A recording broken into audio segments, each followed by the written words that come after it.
Hello दोस्तों, welcome back to my channel. कैसे हैं आप सब? आई होप आप सब अच्छे होंगे, स्वस्थ होंगे, खुश होंगे। तो आप सभी को मेरी तरफ से नवरात्रि की हार्दिक शुभकामनाएं। तो आज है माता रानी का पहला दिन यानी कि पहला नवरात्रा। तो हम सब उसकी तैयारी कर रहे हैं। मैं जानती हूँ कि आप सब लोगों ने नवरात्रि की तैयारियां बहुत ज़ोरों शोरों से शुरू कर दी होंगी, पर मैंने कुछ भी नहीं किया अभी तक क्योंकि मेरी चल रही थी नाइट ड्यूटी। तो मैं सीधा नाइट ड्यूटी ख़त्म होने के बाद सीधा मार्केट आ गई थी कुछ फल फूल और माला लेने के लिए। आप देख सकते हैं कि मार्केट में कितनी ज़्यादा भीड़ है आज, और ये सुबह का टाइम है। सुबह सुबह ही इतनी ज़्यादा भीड़ हो गई थी। सब लोग आए हुए थे माता रानी के लिए फूल और माला लेने के लिए। तो मैंने भी फटाफट से सारा सामान ले लिया और अब हम जाएंगे घर।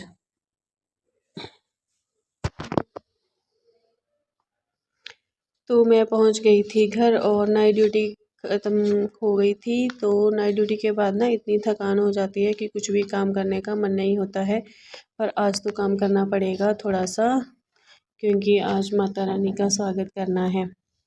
तो पहले मैं फ्रेश होऊंगी और फिर ही अपना सारा काम शुरू करूंगी। और मैंने अभी कुछ भी नहीं किया। देखिए सारा सामान ऐसे ही पड़ा है। कुछ भी सजावट, कुछ भी तैयारी, कुछ भी नहीं करी है। और मैं ये ना आम के पत्ते भी लेके आई थी, जिससे कि हम बाद में पूजा में यूज़ करेंगे। तो चलिए सबसे पहले नहा लेते हैं। तो मैंने किया अपने कपड़ों में प्रेस और फिर मैं चली गई नहाने के लिए।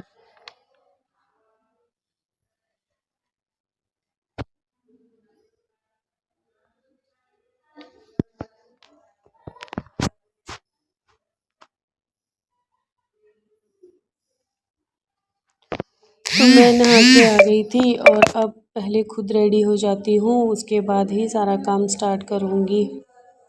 आज मुझे बहुत सारा काम है। माता की चौकी भी सजानी है, उसके बाद हमें मार्केट भी जाना है और भी पूजा का सामान लेने के लिए। तो बस मैं फटाफट तैयार होने लग गई थी। आप सब लोगों ने माता रानी की चौकी तो सजा ली होगी और कलश की स्थापना भी कर ली होगी। मैंने तो कुछ भी नहीं किया, अभी बस मैं फटाफट से करूँगी सारी तैयारी। तो देखिए मैं तैयार हो गई थी और मैंने ओढ़ी ये चुनरी, जो कि बहुत हैवी है, मेरे सिर पे टिक ही नहीं रही थी। तो बस तैयार होके फिर मैंने किए थोड़े से पूजा के बर्तन साफ़।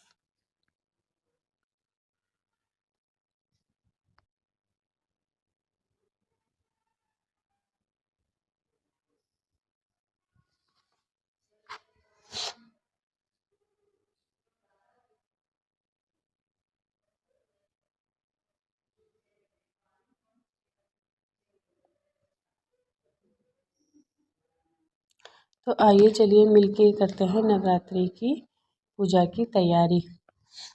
तो नवरात्रि एक सिर्फ त्योहार नहीं है, यह एक आस्था है, एक शक्ति है, एक ऊर्जा है जो हमें प्रकाश देती है और हमारे जीवन में उजाला लेके आ जाती है। माना जाता है कि जब अधर्म बढ़ा, पाप सिर चढ़कर बोलने लगा, तब विष्णु जी की शक्ति से आदि शक्ति का जन्म हुआ था। तो माता रानी ने 9 दिनों तक महिषासुर जैसे दैत्य से युद्ध किया था और 10वें दिन उन पे विजय पाई थी। तो इसलिए हम नवरात्रि को 9 दिन सेलिब्रेट करते हैं। हर दिन एक त्योहार की तरह होता है।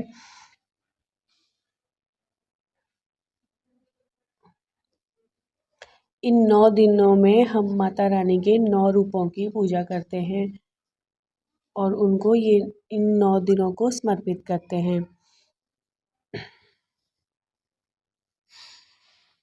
माता रानी का हर एक रूप अपने आप में तो माता रानी का हर एक रूप अपने आप में एक संदेश देता है कि धैर्य रखो, निडर बनो और सत्य के मार्ग पर चलो। तो इन 9 दिनों में हम माता रानी के 9 रूपों की पूजा करते हैं। तो सबसे पहले है शैलपुत्री, माँ कात्यायनी, माँ गौरी, सिद्धिदात्री, कालरात्रि और माँ स्कंद माता, कुष्मांडा। तो इन 9 रूपों की हम हर दिन पूजा करते हैं। तो मैं आशा करती हूँ कि माता रानी इस साल आपके लिए ढेर सारी खुशियाँ लेके आए और मेरे लिए भी सबके घरों में खुशहाली लेके आए और चारों तरफ बस खुशियाँ ही खुशियाँ हो और कोई भी दुख ना हो, क्योंकि इस साल बहुत ज़्यादा ही आपदाएं आई, बहुत ज़्यादा ट्रेजेडी हो गई। कई लोगों के तो घर चले गए, कई लोगों के फैमिली मेम्बर चले गए, किसी ने अपने बच्चे को खो दिया, किसी ने अपने पेरेंट्स को खो दिया और कितना कुछ हो गया इस साल में। पता नहीं ये साल कैसा है और क्या ही करेगा। अभी थोड़े टाइम बच गया है इस साल को ख़त्म होने में। तो बस मैंने सारी तैयारी कर ली थी, तो मुझे कलश की स्थापना करनी थी, तो मेरे पास ना वो हल्दी की गांठ नहीं थी जो हमें कलश में डालनी थी। तो मैं चली गई थी खेत में और वहाँ से मैं हल्दी की गांठ को लेके आई, कच्ची हल्दी। तो उसके बाद मैंने किया शुरू कलश की स्थापना करना। तो उसके लिए मैंने सब सामान ले लिया था जो जो चाहिए था हमें कलश की स्थापना करने के लिए। सबसे पहले हम एक कलश ले लेंगे, उसमें जल, गंगा जल, इलायची, लौंग, एक सिक्का, जौ, चावल, काले तिल, सफ़ेद तिल और फूल और आम के पत्ते रख के फिर हम नारियल में टीका करेंगे। फिर उसमें भी हम ये धागा लपेट के फिर उसको लाल कपड़े में बांध के फिर हम उसे कलश के ऊपर रख देंगे। तो इस तरह से की मैंने माता रानी के नवरात्रे में कलश की स्थापना।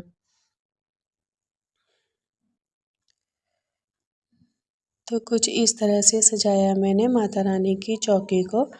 तो आप सब ने भी ऐसे ही सजाया होगा। उसके बाद की मैंने थोड़ी सी पूजा, माता रानी की आरती पढ़ी थोड़ी सी और पाठ किया।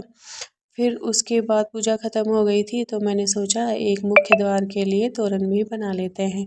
तो मैंने ये जो मैं आम के पत्ते लाई थी तो उनसे बनाया मैंने ये मुख्य द्वार के लिए तोरण। बोलते हैं कि ये शुभ होता है और ये बिल्कुल इको फ्रेंडली भी है। तो मैं बाज़ार से रेडीमेड नहीं लाई थी, मैंने ये खुद बनाया था। फिर उसके बाद शाम को हम चले गए थे मार्केट माँ गंगा जी के दर्शन करने के लिए। तो मैं ना ऋषिकेश में रहती हूँ, तो यहाँ पे हम आए हुए थे त्रिवेणी घाट में माँ गंगा जी की आरती देखने और माँ गंगा जी के दर्शन करने के लिए। तो माँ गंगा जी के पास जब भी आप आओ इतना सुकून मिलता है। माँ गंगा जी का पानी इतना ठंडा होता है, जैसे ही आपके पैरों को छूता है ना मन में और आपके शरीर में बिल्कुल एक ठंडक सी आ जाती है। ऐसा लगता है जैसे मानो सारे दुख खत्म हो गए हों और जितनी भी टेंशन आपकी लाइफ में चल रही होती है वो भी ख़त्म हो जाती है। बस फिर थोड़ा टाइम माँ गंगा के साथ बिताने के बाद हमने वहाँ पे एक दिया जलाया और माँ गंगा जी को प्रणाम किया। उसके बाद हम आ गए थे मार्केट, क्योंकि हमें लेने थे पूजा के लिए थोड़े से फल और घर के लिए थोड़ी सी सब्जियाँ। तो बस हम आ गए थे मार्केट, फिर हमने लिया सब सारा सामान और फिर हमने ली घर के लिए थोड़ी सी सब्जी।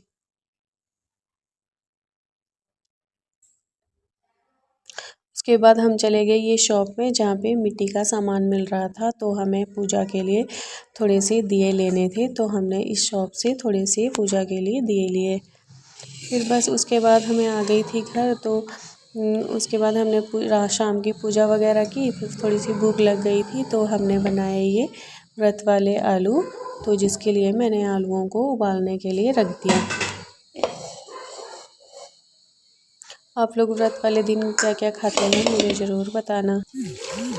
तो ये था मेरा आज का व्लॉग। तो मैंने जो जो भी आज किया मैंने वो सब इस व्लॉग में दिखाने की कोशिश करी है। आई होप आप सब लोगों को अच्छा लगा होगा। तो मिलते हैं नेक्स्ट व्लॉग में, तब तक के लिए आप लोग नवरात्रि का एंजॉय करो, गरबा नाइट खेलो और माता रानी का अच्छे से दिल से स्वागत करो। माता रानी आप सबको खुश रखे। Bye bye.